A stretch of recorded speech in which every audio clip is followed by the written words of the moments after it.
That's the right way to think. See, the God idea, here's another way of thinking about it that's quite cool. I learned this from Jung, and you can take it for what it's worth. The highest ideal that a person holds, consciously or unconsciously, that's their God. It functions in precisely that manner. And people might say, well, I don't believe in God. It's like, well, it depends on what you mean. Right. Like, and I'm not being foolish about that. It's like, we're very complicated creatures, and we're run by all sorts of very strange things down there in the unconscious, you know. And the Greeks thought we were the playthings of the gods because we serve lust, we serve thirst, we serve hunger, we serve rage, you know, and those things all transcend us. So that's why they were gods. You know, rage, that's the war god. Well, why is it a god? Well, it exists forever. It exists in all people. It takes them over and directs their behavior. It's a god. Well, you can quibble about the details. No, it's not a god. Okay, fine. It's a psychological force. Right. Do people get too hung up on that one word? Well, they don't really. We have to think about it functionally to some degree. We have to think about what that idea means. I mean, we've had that idea forever. It isn't just some superstition. Jesus, we've got to be more sophisticated than that, man. Right. You know, and that's partly, well, this is partly what I think is unfortunate about the new atheists, let's say, is they don't take the damn problem seriously. They think, well, Christianity, that's just a bunch of superstition. It's like, really? No. Sorry. That's just not deep enough, man. So what it really is the accounts of people trying to work out the issues of being a human. Let me give you another example. This is so cool. This is so cool. It's Northrop Frye, who was a biblical scholar at the University of Toronto.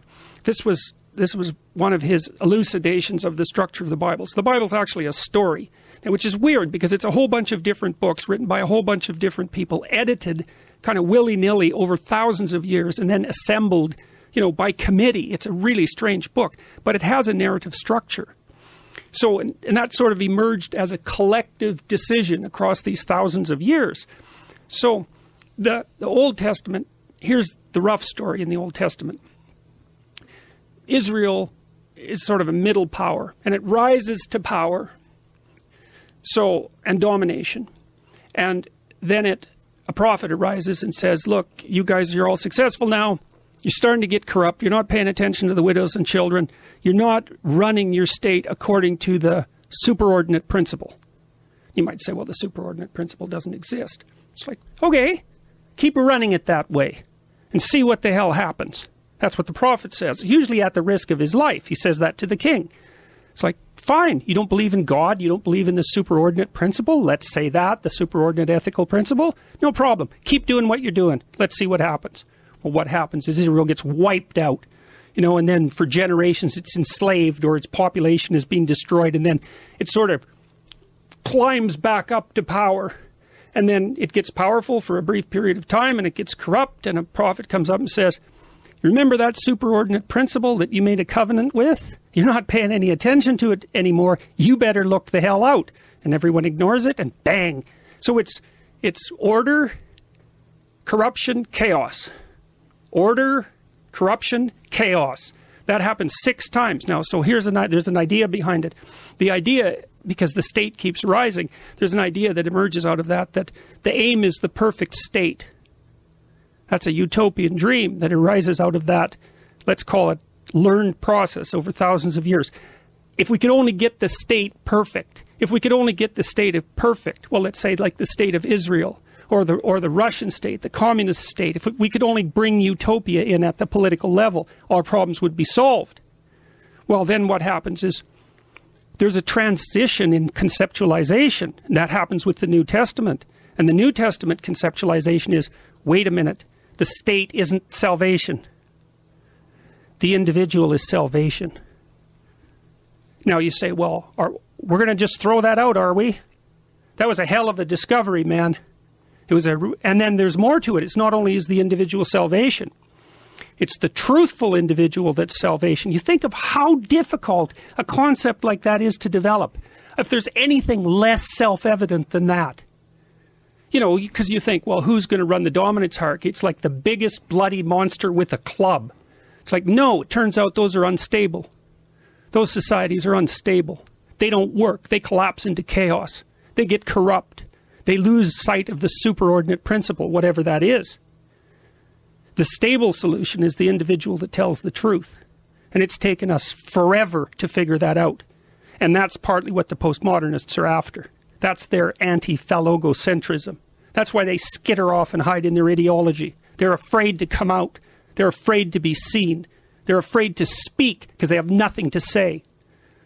So we have to get sophisticated about this stuff, or we're going to throw it away without understanding it. It's unbelievable. Like, that story is, it's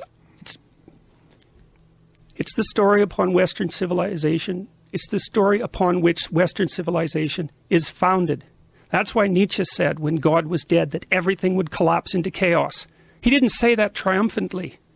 He knew what was going to happen. So did Dostoevsky. That's why I admire those people so much. They knew what was coming.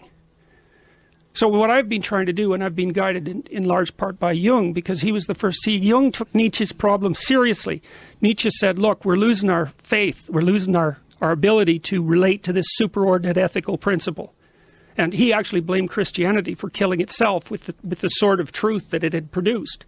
Said, so we're going to lose this, and it's big trouble. Make no mistake about it, because our whole society is founded on those principles. We get rid of the animating spirit at the base of it, we're going to lose all of it.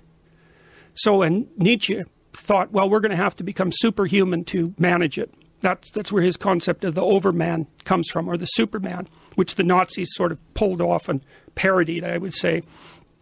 Now, Jung, you see, Jung was a student of Nietzsche's, not directly, but very much influenced by him.